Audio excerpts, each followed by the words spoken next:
हाय viewers, welcome back. हाजिर हैं एक और वीडियो के साथ। और ये मे बी हमारी लास्ट वीडियो होगी हमारी कमांड लाइन एप्लीकेशन की। तो इसमें मैंने जो नेसेसरी टूल्स थे वो मैंने आपको करवा दिया, ठीक है।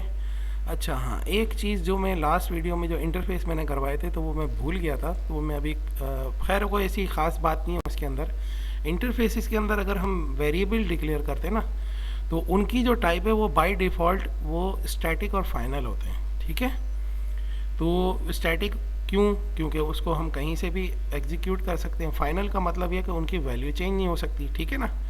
तो ये छोटी सी एक चीज़ रह गई थी जो मैं भूल गया था, उसके लिए आई एम सॉरी। बहरहाल अब हम करेंगे फाइनल। हमारा ये वीडियो है हमारी कमांड लाइन एप्लीकेशन की।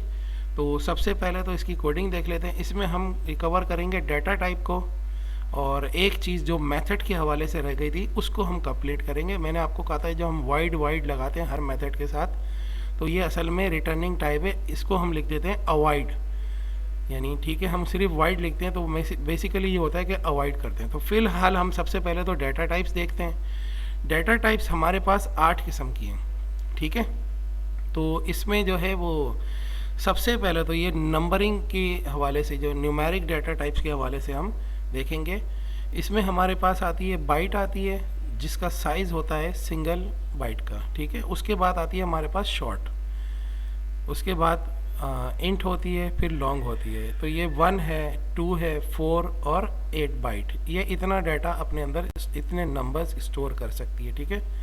तो इसमें मैं बाइट के हवाले से आपको बता दूं, जो सिंगल बाइट स्टोर करती है तो वो -128 से लेके +127 तक के नंबर को स्टोर कर सकती है। फिर उसके बाद जो शॉर्ट आती है तो इससे ज़्यादा हो जाती है, ठीक है। तो ये मतलब बढ़ते जाते हैं। उसके बाद हमारे पास डेसिमल पॉइंट की वैल्यूज स्टोर करने के लिए 2 किस्म की टाइप्स मौजूद हैं, एक फ्लोट है, एक डबल है, ठीक है। फ्लोट हमारी 4 बाइट का डाटा स्टोर कर सकती है, यानी पॉइंट के बाद की जो वैल्यू होती है ना उसके लिए। और जो डबल है वो 8 बाइट का डाटा स्टोर कर सकती है। उसके बाद हमारे पास आती है इसमें बूलियन आती है। बूलियन जो है हमारे पास 2 प्री डिफाइंड वैल्यूज स्टोर कर सकती है, ट्रू या फॉल्स, ठीक है। तो ये सिंगल बिट का डाटा, ये बाइट नहीं बिट, एक बिट का डाटा स्टोर करती है, यानी 0 या 1 होता है बैक एंड पे, लेकिन फ्रंट पे हम उसको ट्रू या फॉल्स कर रहे होते हैं। उसके बाद हमारे सामने आती है चार। चार क्या है? यानी अक्सर लोग इसको कैर भी बोलते हैं। असल में ये कैरेक्टर का हाफ लिखा हुआ है, तो इसको कोई कार बोलता है, कोई चार बोलता है। इसके अंदर 2 बाइट का डाटा स्टोर होता है, और इसमें सिंगल एक कैरेक्टर यानी ए बी सी, नॉर्मली ये इस्तेमाल होता है मेल फीमेल के लिए कि एम और एफ है, ठीक है ना। इस तरह से मतलब एडल्ट का है ए है, और अंडर एज का है तो यू है। इस तरीके से मुख्तलिफ जगह पे जहाँ पे इसका यूजिंग का पर्पज़ होता है, और उसके अलावा बहुत सारे पर्पज़ होते हैं। जब प्रोग्रामिंग करने जाते हैं तो बहुत कुछ हमें ये जो मैंने करवाया ये तो आपको सारा कुछ इंट्रोडक्शन था, ठीक है। तो उसके बाद जब हम आगे चलेंगे ना, हम तो उसकी जब वो देखने लगेंगे इसके बारे में, इसकी डिटेल्स में, जब हम इसके थोड़े से एडवांस प्रोग्रामिंग करेंगे जीयूआई के अंदर, तो बहुत सारी चीज़ें ऐसी होंगी जो मैंने यहाँ पे स्किप कर दी, मैं वहाँ पे आपको उसको कंप्लीट कराऊंगा। तो अभी फ़िलहाल के लिए कि ये 8 किस्म की डाटा टाइप्स होती हैं। अब वो जो चीज़ थी कि मेथड को अभी तक हम वाइड करते हुए आ रहे थे, तो मैंने आपसे प्रॉमिस किया था कि किसी टाइम पे मैं आपको ये बताऊंगा, क्योंकि असल में इसमें थोड़ी सी टिपिकल प्रोग्रामिंग होती है। अब आप इसका प्रोग्राम देखें नीचे, तो बेसिकली मेथड्स जो है वो 2 किस्म के होते हैं, एक होते हैं प्रोसीजर और एक होते हैं फंक्शंस, ठीक है। प्रोसीजर क्या होते हैं कि उसके अंदर हम उतरे, उसने कोई काम किया, अब तक जो हम बनाते आ रहे थे वो सारे प्रोसीजर्स थे। तो उसमें हमने अभी तक तो कोई टिपिकल प्रोग्रामिंग की नहीं थी।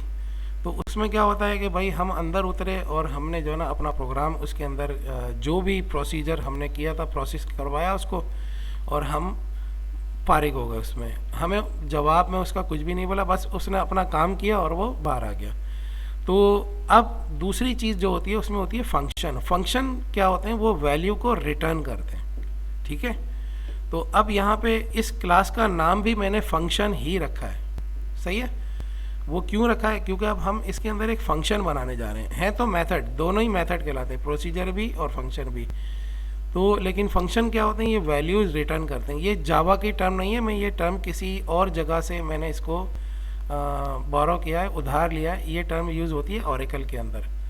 तो मुझे ये सही लगा कि मैं इन ही वर्डिंग्स के अंदर आपको समझाऊं, तो इसलिए मैं आपको फंक्शन और प्रोसीजर के नाम से आपको ये चीज़ समझा रहा हूँ कि फंक्शन वो होता है जो वैल्यू रिटर्न करता है, प्रोसीजर वो होता है बस अपना काम करके वापस आ जाता है।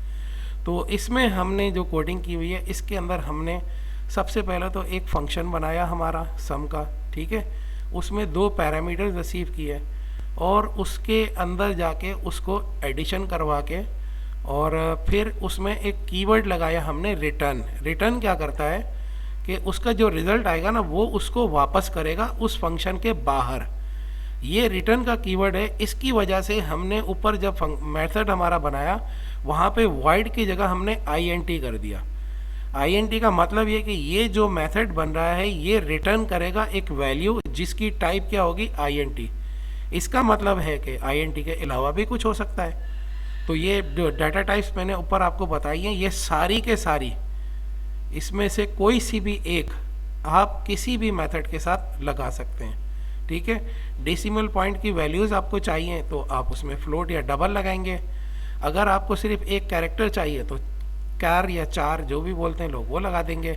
अगर सिर्फ ट्रू या फॉल्स चाहिए तो बूलियन ले लेंगे हम, ठीक है।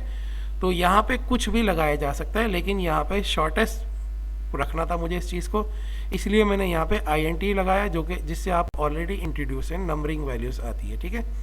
तो अब यहाँ पे ये रिटर्न करेगा उसके अंदर एक रिज़ल्ट इस मेथड से, ठीक है। अब वो उस रिज़ल्ट को हम कहीं भी काम में ले सकते हैं और हम लेते आए हैं इस वक्त, हम उसकी एक प्रैक्टिकल एग्जांपल लेते हैं। तो ये हमारी जो बैक स्टेज प्रोसेसेस होते हैं उसमें से हमें एक चीज़ और आज सामने आ रही है और ये फाइनल है, इसमें कुछ चीज़ें रह जाएंगी वो मैं बाद में कराऊंगा आपको। तो अभी यहाँ पे ये रिटर्न करेगा एक इंटीजर टाइप की वैल्यू, नंबर टाइप की वैल्यू, और सम करेगा जो पैरामीटर में इसको वैल्यू मिलेगी उसकी बेस के ऊपर। पैरामीटर में वैल्यू कहाँ से आएगी, जब हम मेन की बॉडी में उस फंक्शन को यूज़ करेंगे तो वहाँ पे इसको उस पैरामीटर की वैल्यू देंगे, ठीक है। वो वैल्यू हम कहाँ से उठाएंगे हम वो अभी नीचे के प्रोग्राम में देखेंगे मेन के अंदर, तो हमें पता चल जाएगा। तो यहाँ पे हमने नीचे अब मेन के अंदर हम आ गए और यहाँ पे हमने एक कंस्ट्रक्टर कॉल किया करंट क्लास का।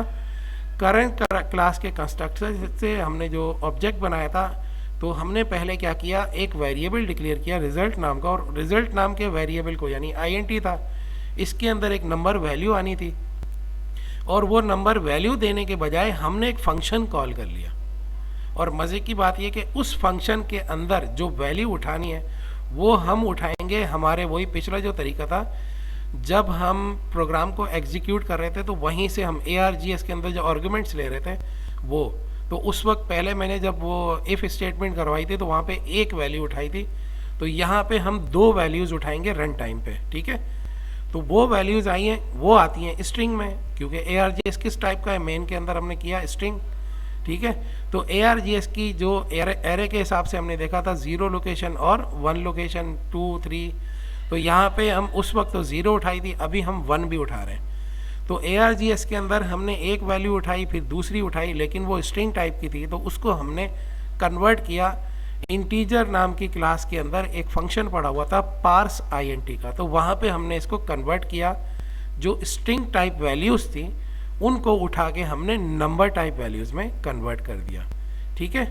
उसके बाद फिर वो वैल्यू जो है वो उस पैरामीटर के सेंडिंग एंड पे आ गई। सेंडिंग एंड से जैसे ही वो मेथड चला, इस मेथड ने क्या किया, जो इसका रिसीविंग एंड था वहाँ पे उसको वो वैल्यू भेजी और उसने जाके अपने मेथड के अंदर उतर के उसको एडिशन किया, उसका सम किया। उसका सम करने के बाद इस मेथड ने यानी सम के मेथड ने एक इंटीजर टाइप की वैल्यू को रिटर्न किया, किसको, रिजल्ट को, और फिर हमने रिजल्ट को प्रिंट करवा लेना है।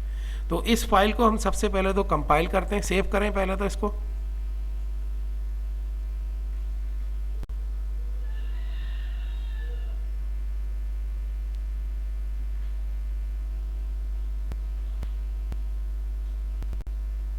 ठीक है, अब इसको हम एग्जीक्यूट करने के लिए क्या करेंगे, थोड़ा सा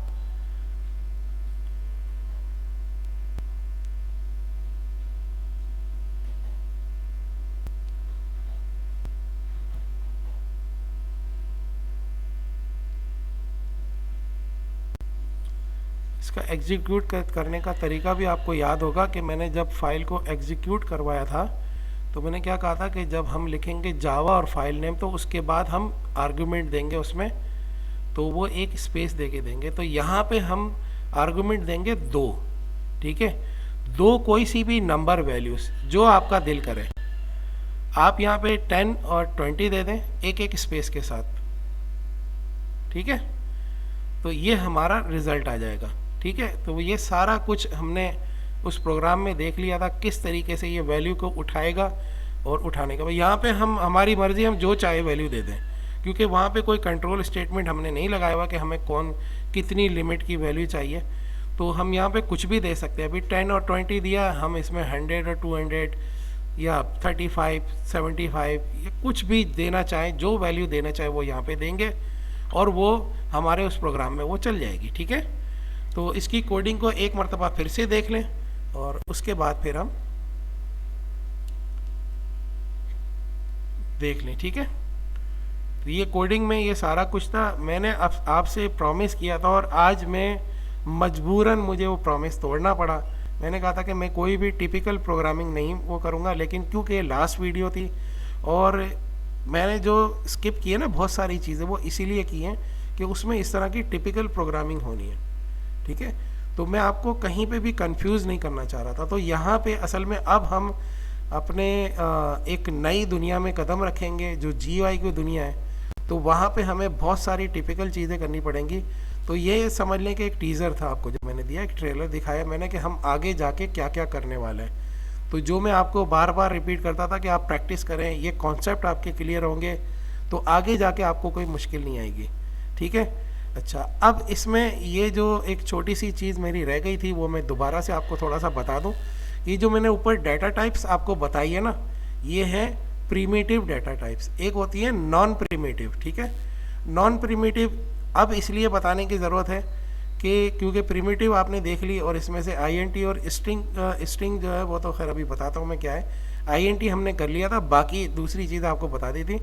अब दूसरी जो नॉन प्रीमिटिव डाटा टाइप्स होती है वो 4 किस्म की होती हैं। तो वो उसमें से एक से तो आप अभी इस प्रोग्राम में भी इंट्रोड्यूस हैं, बल्कि 2 से हैं, ठीक है। एक तो होती है हमारी क्लास, एक होता है जो हमने लास्ट वीडियो में किया था इंटरफेस, एक होता है ये स्ट्रिंग जो हम ARGS ले रहे हैं। हमने अपना स्ट्रिंग वेरिएबल भी कई दफ़ा डिक्लेयर किया है, ये क्लास है, ठीक है। स्ट्रिंग और एरे, चौथा होता है एरे। एरे वो कैपिटल A के साथ, वो क्योंकि एक क्लास होती है। तो ये हमारी नॉन प्रीमिटिव डाटा टाइप्स होती हैं 4 किस्म की, जिनसे हम ऑलरेडी इंट्रोड्यूस हो चुके थे। लेकिन ये जो प्रीमिटिव डाटा टाइप्स हैं ये हम आज पहली दफ़ा कर रहे थे और इसके बारे में हमने देख लिया। और इसी के बाद हमारे पास ये मेथड का जो रिटर्निंग टाइप वगैरह का थे, ये सारा कुछ मैंने अपना प्रॉमिस पूरा कर दिया। तो आज हमारी ये वीडियोस कंप्लीट हो गई हैं और हमारे ये कमांड लाइन एप्लीकेशन मेरे हिसाब से जितनी आपको बिगनर्स के लिए ज़रूरत थी बिगनिंग के लिए, वो मेरे हिसाब से कंप्लीट हो गई है। तो मिलेंगे अब हम जो है GUI एप्लीकेशन के साथ। तो नेक्स्ट ट्यूटोरियल में यहाँ हमारा ये ट्यूटोरियल कंप्लीट हो गया और अब मुझे आपके रिस्पांस का इंतज़ार रहेगा। Thank you very much.